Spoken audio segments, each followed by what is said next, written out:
Today, I'm going to tell you 3 stories that all center around creatures. The first story you'll hear is sort of uplifting in a way, and then the last 2 stories are downright spooky.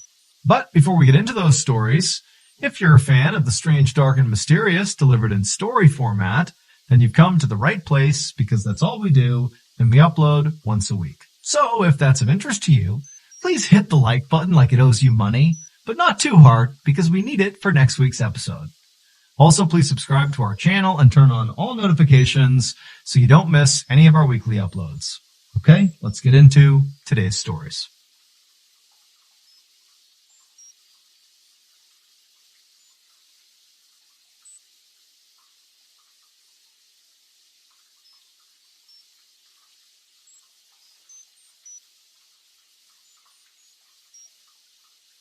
On the evening of December 24th, 2001, a 48-year-old businessman named Kevin Butler was in his kitchen inside of his home in Dallas, Texas, preparing food. The following day, he was going to bring this food to a Christmas party at his friend's house. And as Kevin was preparing this food, he heard his friend Larry, who spent a lot of time at his house, call to him from down the hall. Now, Kevin didn't really hear what Larry wanted, but he could tell from the tone of his voice that, he wanted him to come over there right now. And so Kevin said, okay, I'll be there in a second. But then, after washing off his hands and beginning to walk down the hall to go see Larry, Kevin heard another sound that stopped him in his tracks. He heard the sound of 2 men's voices coming from outside of his house. The men sounded drunk, and they sounded like they were literally in his front yard. And also, Kevin thought he recognized the voices. And so instinctively, Kevin flew over to the door and whipped it open. And sure enough, it was Johnny Serna, one of Kevin's former employees, and Daniel Torres, who was Johnny's half-brother. These were the 2 men he thought he heard outside, and here they are. And even though Kevin was expecting to see them when he opened the door, it was like seeing them in real life was just totally incendiary. Kevin was immediately so mad. For several months, Kevin and Johnny had been in this very public feud over money. And in fact, Johnny at one point had even tried to steal from Kevin by forging a check. And so now Kevin looked right at Johnny and Daniel and goes, "Oh, what are you guys here to steal from me again?" And in response, Johnny didn't say anything. He just charged forward and punched Kevin square in the face. Kevin was so stunned that he practically fell over. And then before he could do anything, Johnny and Daniel had pummeled him to the ground and were kicking and punching him. And then they dragged him further into his house and slammed the door behind him. Kevin continued to try to get away, but he just couldn't. One of the brothers was holding him down. And then before long, one of the others had gone off and come back with electrical cord, and they tied him up. And then once Kevin literally was fully bound and couldn't go anywhere, the brothers went into the kitchen, got knives, came back, and they began stabbing Kevin over and over and over again. And as all this commotion was happening out in the living room, Kevin's friend Larry, who was right down the hall, heard the whole thing. He heard the sound of, the 2 drunk guys coming in. He heard the sound of Kevin clearly being attacked. And at first, Larry was terrified and didn't know what to do. But as he heard the sound of Kevin screaming out for help, Larry jumped into action. And he flew down the hallway and he charged out there and he saw Daniel still on top of Kevin stabbing him.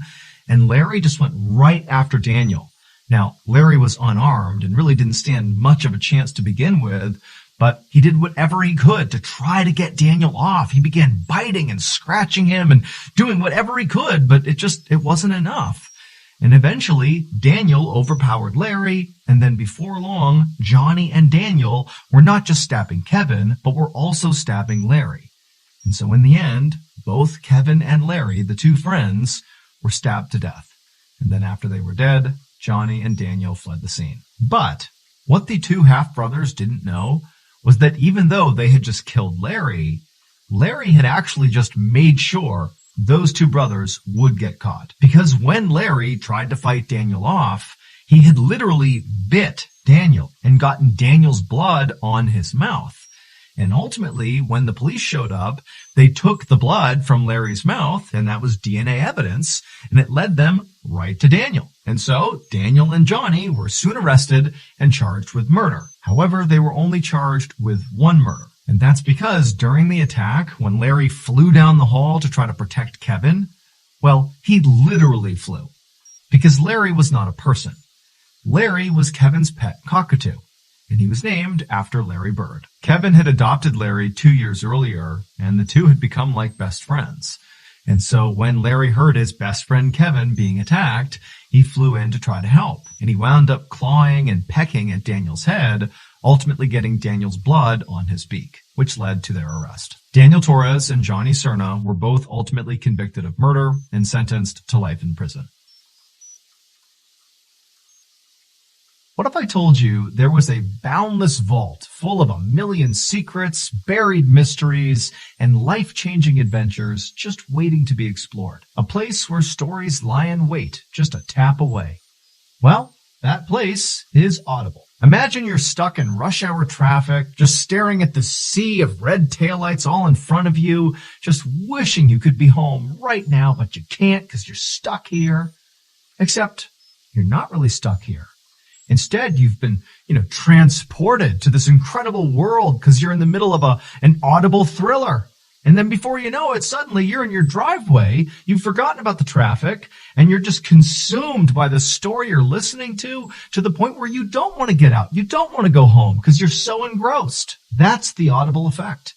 From edgier seat thrillers to mind-warping sci-fi epics, Audible transforms words into boundless imagination and helps you live the experience. But Audible isn't just about entertainment. Audible offers a passage to self-discovery. Do you want to unlock the secrets of success from world-class experts? Done. Do you want to dominate your finances and transform your wellness? It's all here. Want advice to steer your career? Just press play. Build the positive habits you want in your life. But if you just want to simply live inside of a story, check out The Lost City of Z on Audible. Every time I listen to that, I get pulled into another world. It's incredible. So start positive habits and reach the goals you set for yourself with Audible. Start listening today when you sign up for a free 30-day trial at audible.com/MrBallen. Okay, back to the story.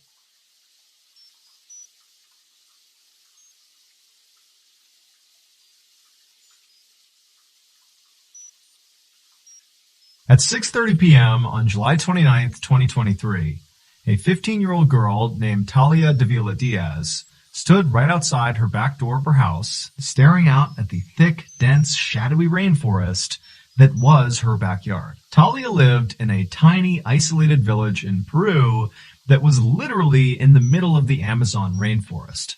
So as she was looking out, she would have seen these huge tropical trees and heard the sound of howler monkeys and exotic birds and animals moving all about. And the air would have been really thick and humid. But she wasn't thinking about any of that. Instead, she was focused on this grapefruit tree that was only a few yards away from her house. She wanted to go get a grapefruit and bring it inside and make juice for her family. However, Talia was scared. And she was scared for two reasons. The first reason was this was the Amazon, an inherently dangerous place, especially at night.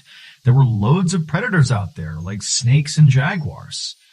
But the other reason she was scared was that she was worried there could actually be something worse out in the rainforest, worse than any predators she was used to. And that was because over the last couple of weeks, people in Talia's village had been claiming they were seeing these shadowy figures lurking in the tree line with these bright green eyes that would occasionally seem like they were hunting the people of the village. Like anytime they went out, it was like these figures were kind of lurking off in the distance, but nobody knew what they were. The rumor around the village was that these shadowy figures were actually Pelacaras, which translates literally to face peelers. People in Talia's village believed that Pelacaras were foreigners who would kidnap locals and cut their throats and peel the skin of their face off and then sell their body fat on the black market. And the locals were so freaked out that Pelacaras could be around that they began performing nightly patrols to keep the villagers safe. So Talia, again, was very scared to even leave her house at this point.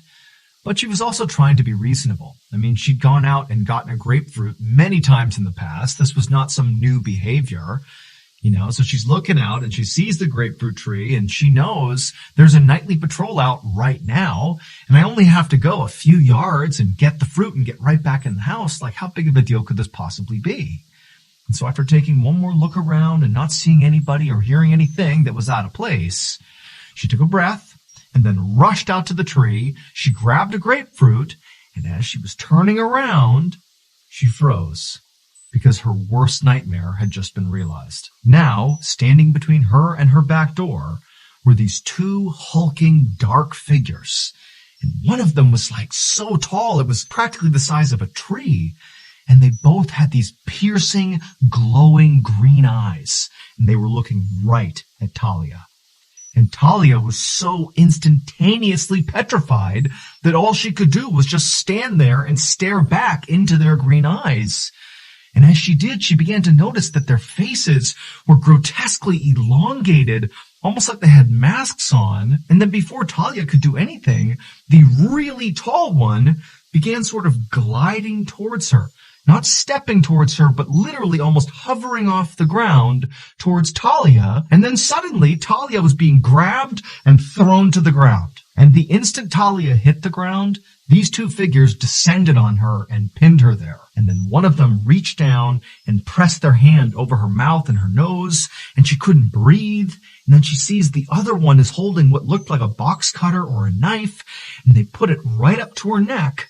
And suddenly it's like Talia understands these are Pelacaras. They're going to slit her throat. They're going to kill her. And so she has this sudden burst of energy and she manages to push them off of her. And when she did, their hand came off her mouth and she screamed out for help.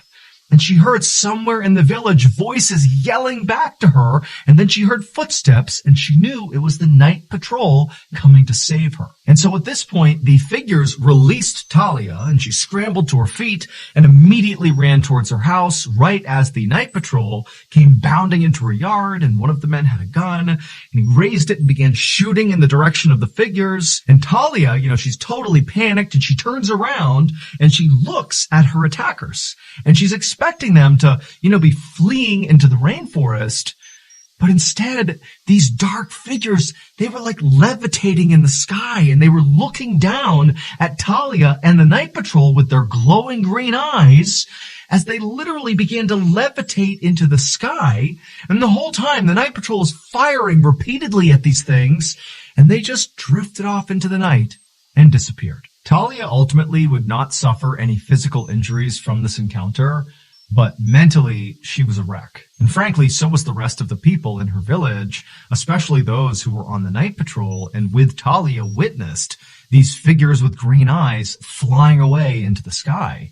I mean, the fear in this village following this encounter was through the roof. And in fact, ultimately, the Peruvian government would get involved after this encounter and they would investigate to try to figure out, what happened to Talia. And they would ultimately conclude that there was an illegal mining operation happening somewhere in the rainforest. And some of these miners, in an effort to scare people away from coming anywhere near their operation, they got their hands on jetpacks, wore armor and masks, and then went into villages like Talia's and basically pretended to be aliens and then did, fly off on their jetpacks. That is the official story as of right now. However, people like Talia and the other people in her village and many other people who live in the Amazon rainforest who have come in contact with these figures with green eyes, they say those are no miners. Those are either Pelacaras or they are creatures from another world.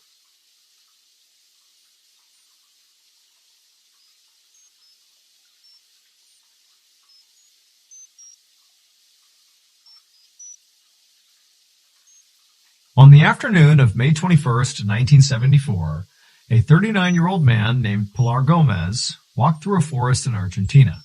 In his hand was a machete and an axe. And as he walked, he used the machete to clear brush, and then eventually he reached this huge tree, and he put the machete down, gripped his axe, and got ready to chop it down. However, before Pilar took his first swing, he looked up and he noticed pretty high up on this tree were these very deep claw marks right into the bark of the tree. Now, at first he thought, oh, that's got to be, a bear's claw marks. But the more he looked at it, the more he realized that would have been an enormous bear to leave marks like those. I mean, these are deep and wide claw marks. Now, Pilar was a professional lumberjack, and he actually lived in this section of forest. He owned this plot of the forest. His cabin was only a few yards away, and he was used to coming in contact with the wildlife, like bears. Now, his friends and family thought he was crazy for living out here. I mean, his neighbors were miles away. He didn't have a phone or a car. He lived totally alone. And so, in virtue of living in this isolated forest, Pilar routinely came across animals that lived out here, like bears. And it didn't really frighten him. He sort of understood that's part of living out here.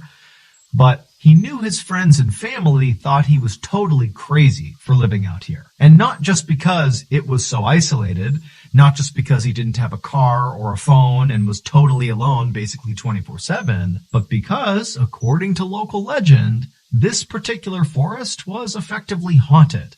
There were these apparent unnatural huge creatures that roamed this forest and would prey on people like Pilar. But Pilar didn't believe in any of that nonsense. He knew that, as he looked at these claw marks, this has to be a bear. This is not some huge unnatural creature that's completely made up. And so Pilar just went ahead and began cutting this tree down. And right as this tree smashed into the ground, making a thundering boom, at the exact same moment, basically right behind Pilar, he heard this horrible growling noise, like a huge animal was basically coming up right behind him. And so Pilar, he whipped around and looked, but there was nothing there. It was just a wide open forest. Everywhere he looked, it was just trees, nothing else. And so Pilar began to think to himself, did I even hear that? I mean, could I really have just been hearing the sound of the tree hitting the ground that somehow also sounded like a growl behind me? Like, am I, psyching myself out here? Am I creating stories in my head because I'm thinking about those claw marks? And he was like, you know what? It's all going to be in my head. I didn't hear anything. I'm all alone out here. I'm safe. I'm good. And so Pilar just got back to work processing this tree. For the next couple of hours, he didn't see or hear anything strange. He just continued to chop this tree into smaller pieces, and then he would carry those pieces right over to his cabin, which again was not far away, and he stacked up this huge pile of lumber right beside the side of his cabin. And then finally, when the tree was all processed and Pilar was back in his cabin, he realized he was pretty hungry. At this point, it was getting dark outside, and it was time for dinner. Typically, Pilar would eat his dinner outside. He enjoyed listening to the crickets and just feeling the warm night air, and tonight was no exception. So he grabbed some stew from the night before, he went outside, and outside he had this table that was right next to his cabin, and then just beyond the table, farther away from the cabin, was this wood stove. And so he got the wood stove going, and then he put his stew on the stove to warm up, and then he sat down at the table, and he just sat there, enjoying the night, waiting for his food to be done. And as Pilar just sat there relaxing, he suddenly realized that he couldn't hear any crickets. They had gone completely silent. And then as he looked around at the dark forest, he realized the forest was actually silent. I mean, there was no noise whatsoever. The only noise was his stove. And Pilar knew that the only time the forest got this way was if there was some big predator around. And so right away, Pilar thought back to the claw marks in the tree and, that growling sound that he wasn't sure if he heard or not. And he's thinking, maybe the bear is back. And so Pilar scanned the tree line, trying to see movement, but there was nothing. It was just deadly silent and just a dark forest in all directions. And so feeling really unsettled, Pilar decided he should just go back inside his cabin and eat in there where it was more safe. And so Pilar stood up and he walked towards his cabin and he was about to go inside when he remembered he had left the stove on with the stew on top warming up. And so he turned back around and he looked out at the dark forest and it's still totally silent. He can't see any movement. And as quick as he could, he walked past the table out to the stove. He shut the vents in the stove and he was about to grab the stew to go back inside with it when something really powerful struck him in the back, knocking the wind out of him. And then before he could react, he looked down and he saw this massive furry arm with sharp claws reaching around him, pulling at his midsection. It was the bear. And so immediately Pilar began thrashing, trying to get away, and he managed to kind of stumble forward, and his machete was on the ground near the stove, and he fumbles down, he grabs the machete, and he wheels around to strike this bear to get rid of it. But the second he saw the bear, he realized it wasn't a bear. And instinctively, he knew he just had to run. And so he turned and began sprinting towards that lumber pile he had cut up before right next to his cabin. And as he was scrambling up this pile, he could hear the sound of this thing running towards him. And then he felt another explosion on the side of his head. And even though he now has been wounded, probably gravely, it was like all adrenaline. And he kept going up the lumber pile and he clambered onto the roof of his cabin. And he turned around, getting ready to fight as best as he could, whatever this thing was. But when he looked out, this thing was just gone. The forest was deadly silent again, and there was nothing out there. And so as he's sitting there kind of looking around, waiting for this thing to pop back up again, he reached up and he felt the side of his head, and his ear was missing. This thing had ripped his ear off when it hit him in the side of the head. Pilar would remain on the roof of his cabin all night, just constantly scanning, looking for this bear creature to return. But it didn't. The forest just remained totally silent and nothing happened all night. And then finally in the morning when the sun began to come up, the forest kind of went back to normal. And at that point, Pilar, he's kind of delirious from blood loss and the impact to his head. And he knew he just had to get out of here and go get help.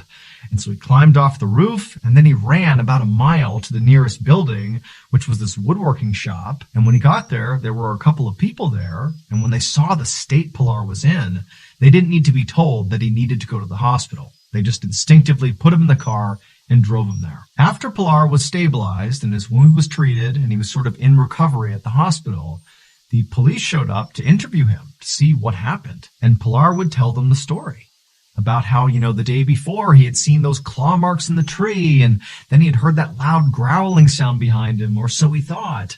And then that night, this bear had attacked him at his cabin. And he said at some point he had broken away and grabbed the machete and he turned to defend himself and he got a good look at this bear.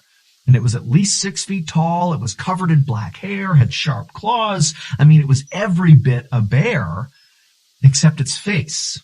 It wasn't a bear's face.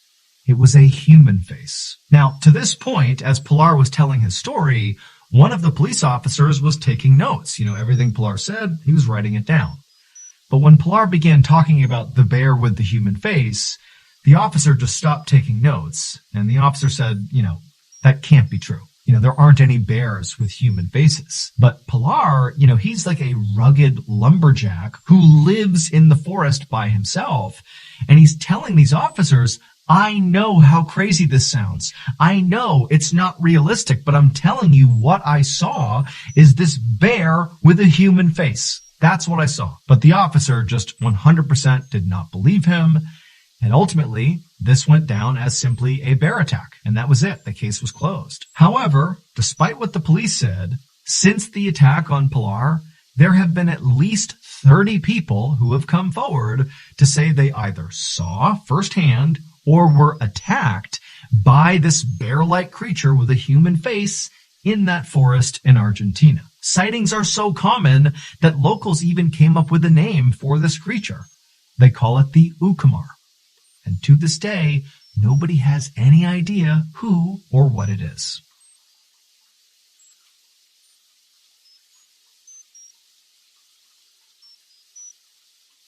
In case you haven't heard yet, our newest graphic novel, MrBallen Presents Where Nightmares Live, is available for pre-order right now. It contains another 9 heart-stopping, strange, dark, and mysterious stories, all based on real events. This was a passion project. It took a lot of time, a lot of people involved, from the artwork to the storytelling. This is a beautiful piece to add to your collection, so you got to check it out. The book comes out on September 30th, but again, you can pre-order your copy at book.ballenstudios.com, or you can click the link in the description below. There are a limited number of hand-signed copies available, but those are going to sell out very quickly. So please pre-order today, because remember, your nightmares are waiting. Thank you so much for watching. Let me know what you thought of today's episode in the comments. And remember, we have hundreds of videos for you to binge right now. But if you're looking for a recommendation from me of that one video that's worth your time, well, it's this one right here. So give it a watch. All right, until next time, see ya.